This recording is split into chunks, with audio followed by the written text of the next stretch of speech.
Herkese merhabalar arkadaşlar. Mr. Bushido'lu bir One Piece teori sohbet videosunda daha beraberiz. Bugün Reddit'te en çok sükse yaratan, en çok konuşulan ve en imkansız olan One Piece teorisini konuşacağız. Şöyle tab karşısına geçeyim. Bunu CBR denilen bir site var. CBR Exclusives Comics Movies hakkında bilgi veren bir site. Oradan alıyorum arkadaşlar. Bayağı güzel bir yazı. İngilizce bir yazı. Ben sizin için Türkçe'ye çevireceğim. Başlayalım. 10. teori. 10. teori gördüğünüz üzere Luffy'nin güçlenmek için zaman yolculuğu yapması teorisi. Kaido tabii ki kolaylıkla Luffy'yi yendi diyor burada. Ve 1v1'de Luffy'nin bir şekilde onu yenmesi lazım ki Korsan Kralı olabilsin. Yoksa Korsan Kralı olamaz diyor yazıda. Ve onu yenmesi için de bir tekrar antrenmana ihtiyacı var.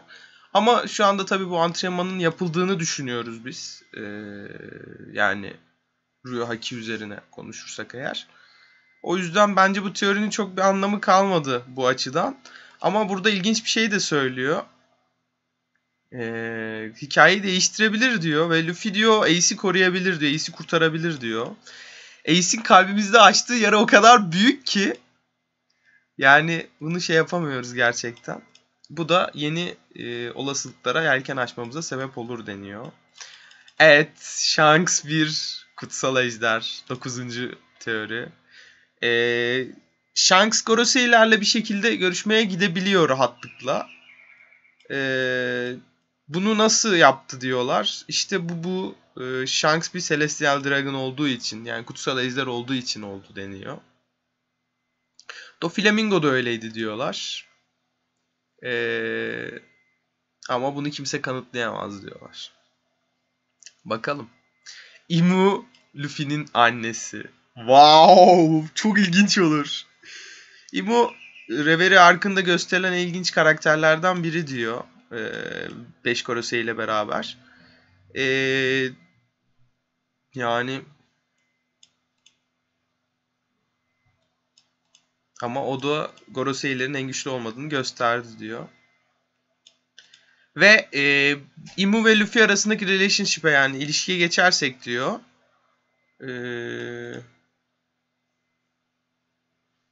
Yani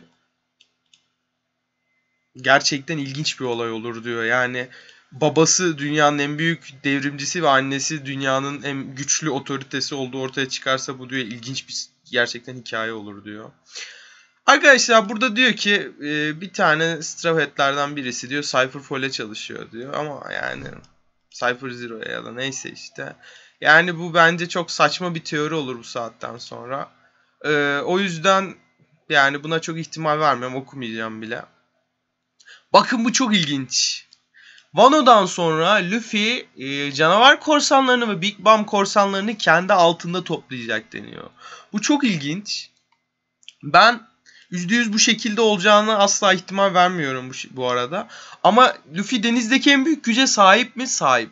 İnsanları etrafına toplaması.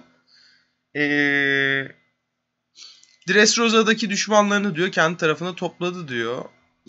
Straw Hat Fleet'i oluşturdu diyor. Wano'dan sonra da diyor samuraylar diyor bu şeye katılacaktır diyor. Ama Beast'ten Big Mom Pirates'ın bu şekilde katılacağını, yani bir sürpriz olur diyor gerçekten. Luffy Gear 5'a gidebilir ama gitmedi şu anda. Yani saklıyor gibi bir anlam çıkıyor burada. Burada Gear 5 teorilerim de gelecek. Orijinal Gear 5 teorileri, yani orijinalden kastım. Yine Reddit üzerinden gelen. Bütün Gear 5 teorilerine bakacağım ve 3-5 teorinin Gear 5 teorisini yer aldığı video da çekeceğim. Yani Luffy diyor ki Haki'sine ve fiziksel gücünü güçlendirmeye konsantre oldu diyor. Haki'yi güçlendirme diyor. Ve en çok hoşunuza giden teori. Charlotte Katakuri Luffy'nin tayfasına katılacak mı? Çok güzel teori değil mi? Gerçekten çok eğlenceli bir teori. Ben çok seviyorum. Ya saatler süren savaşta Charlotte Katakuri'yi o kadar çok sevdik ki biz. Yani o kadar düzgün ve onurlu bir adam izlenim bıraktı ki bizde ve öyleydi gerçekten. Sırtı asla yere gelmeyen ama özellikle sırtının üstüne düşen ve kaybettim demesini bilen, muazzam gururlu ve bir o kadar da tatlı bir adam olan Katakuri.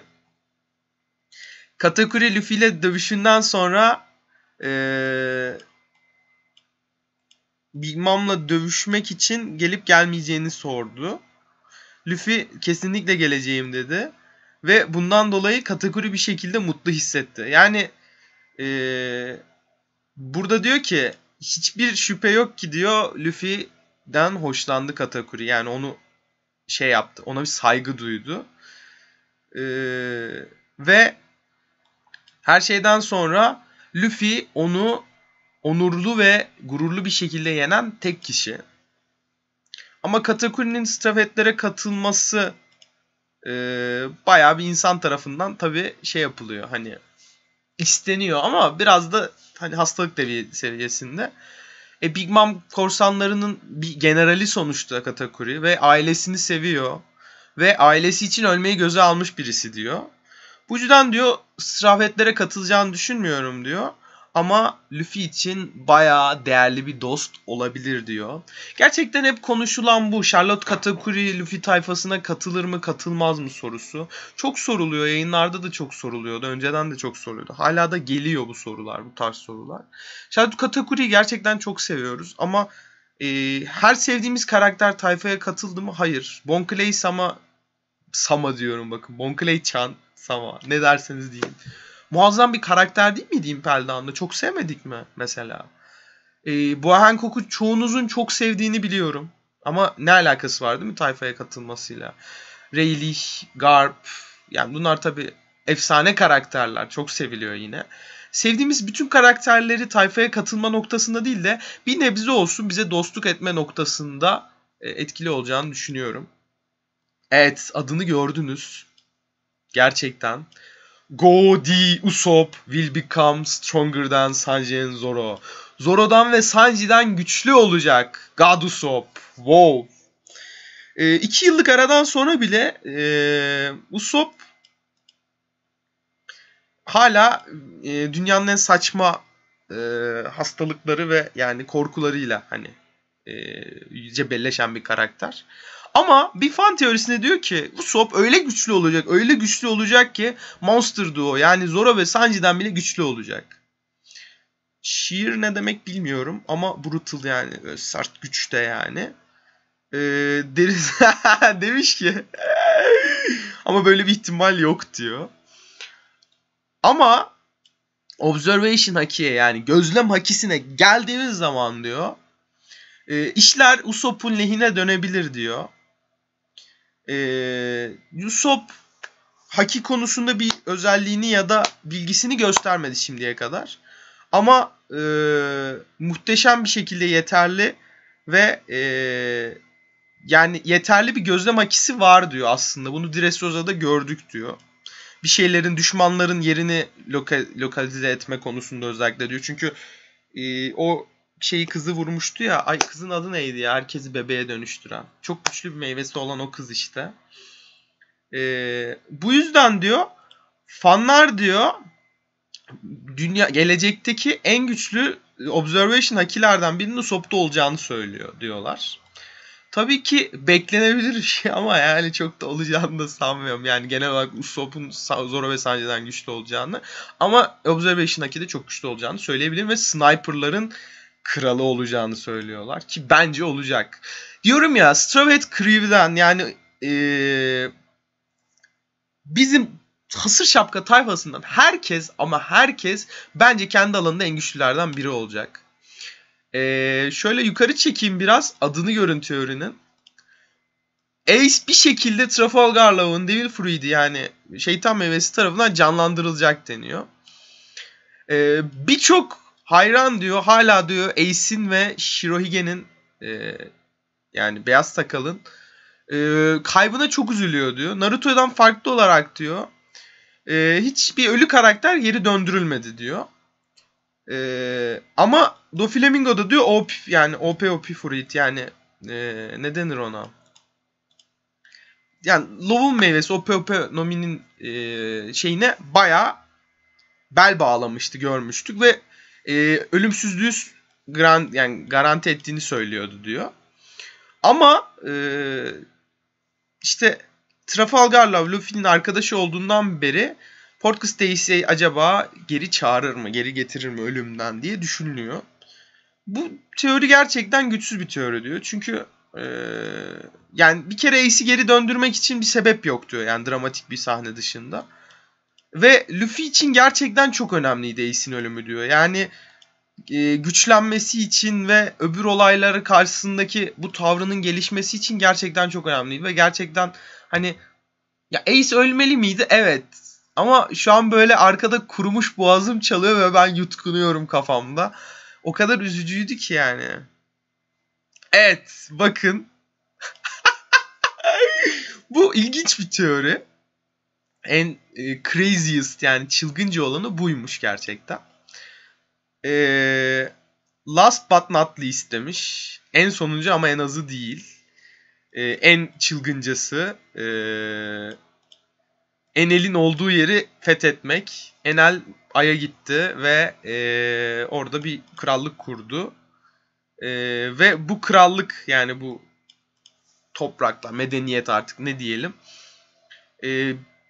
Void Center'ın kendisinden bile daha değişik, daha teknolojik olarak gelişmiş ve sırlar saklayan bir şey. Ve Goldie Roger O'Hara'dan ve insanlardan dolayı ve Poneglyph'lerden dolayı tabii ki biliyordu Void Century ve şeyleri, ne denir ona? Sırları biliyordu diyelim yani. Bu teknolojik gelişmeleri de biliyordu ve Roger'ın hayali belki de Ay'a gitmekti. Ve Roger ve Luffy aynı şeyi söylüyor demişti Shanks. Belki de söyledikleri aynı şey Ay'a gitmekti ve bu gülünç gerçekten. Gerçekten ilginç, çok ilginç bir teori çıkar buradan.